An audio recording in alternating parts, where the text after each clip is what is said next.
Hello बच्चों, let's take the question. The question says इनमें से कौन सा कंपाउंड एक एरोमेटिक कंपाउंड है। First of all let's see the key concept. Key concept is based on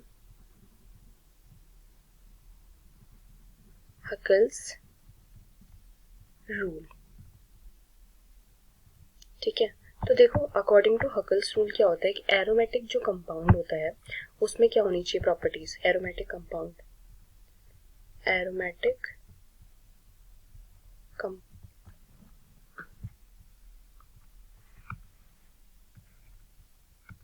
aromatic compound, तो aromatic जो कंपाउंड होता है ना उसकी कुछ प्रॉपर्टीज होती हैं। अकॉर्डिंग टू हिम होता ये है कि इट मस्ट हैव, उसमें क्या होना चाहिए 4n + 2 पाई, इतने इलेक्ट्रॉन्स होने चाहिए, पाई इलेक्ट्रॉन्स होने चाहिए, जो कि क्या बनाएंगे that form an uninterrupted pi electron cloud, जो कि क्या बनाएंगे अनइंटरप्टेड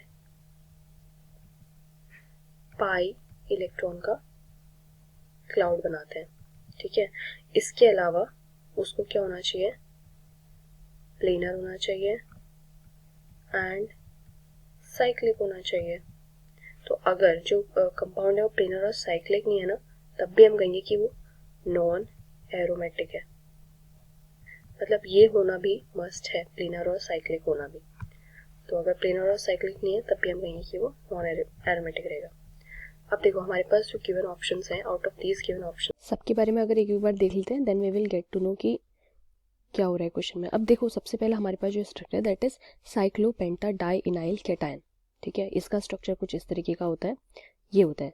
तो यहाँ पे हम देख सकते हैं जो स्ट्रक्चर है वो साइक्लिक तो है और प्लेनर भी है, और इलेक्ट्रॉन जो है उसमें डी लोकेलाइज कर सकते हैं। ठीक है, इलेक्ट्रॉन्स को हम डी लोकेलाइज कर सकते हैं, लेकिन क्या इसमें क्या है 4 पाई इलेक्ट्रॉन्स हैं जो कि हकल्स रूल को सेटिस्फाई नहीं कर रहे हैं, which do not satisfy Huckel's rule.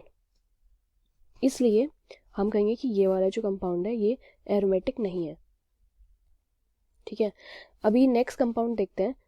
Next वाला हमारे पास है, next we have this one. तो देखो हमारे पास है साइक्लोहेप्टाट्राइनाइल कैटायन। तो इसमें देखो क्या हो रहा है, ये हमारे पास ये है जिसमें कार्बन 7 है, 1 2 3। ठीक है, 7 कार्बन है और ये 7 कार्बन का स्ट्रक्चर है। Then we have this and this, और इस जगह पे हमारा एक पॉजिटिव चार्ज है। तो ये वाला जो स्ट्रक्चर है ये स्ट्रक्चर क्या है, साइक्लिक है। ठीक है, देन उसके बाद प्लेनर भी है।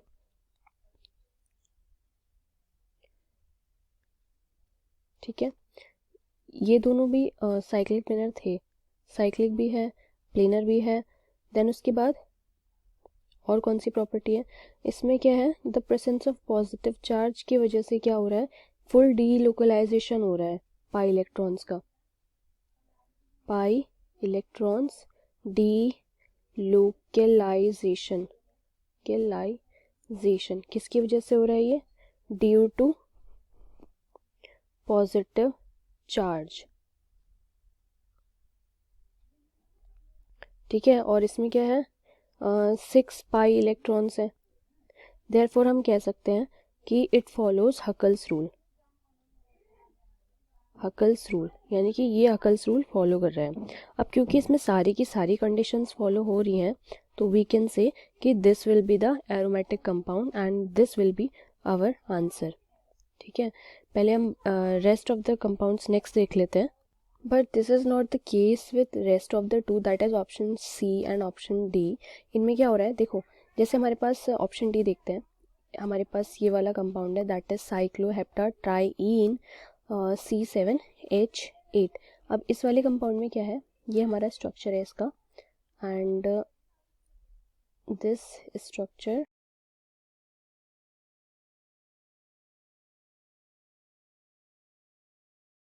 so in this structure is cyclic and this is planar as well, but has 6 pi electrons, ठीक है। तो इसमें हकल्स रूल तो फॉलो हो रहा है, लेकिन क्या है कि सारे के सारे जो पाई इलेक्ट्रॉन्स है ना, they are not in conjugation, they are not in conjugation. इसलिए हम कह सकते हैं ये जो कंपाउंड है is not aromatic, therefore this compound is not aromatic. और क्वेश्चन हमसे पूछा था एरोमेटिक कंपाउंड के लिए, and we got our answer, that is option number B. So option B is the final answer. I hope you understood. Thank you students.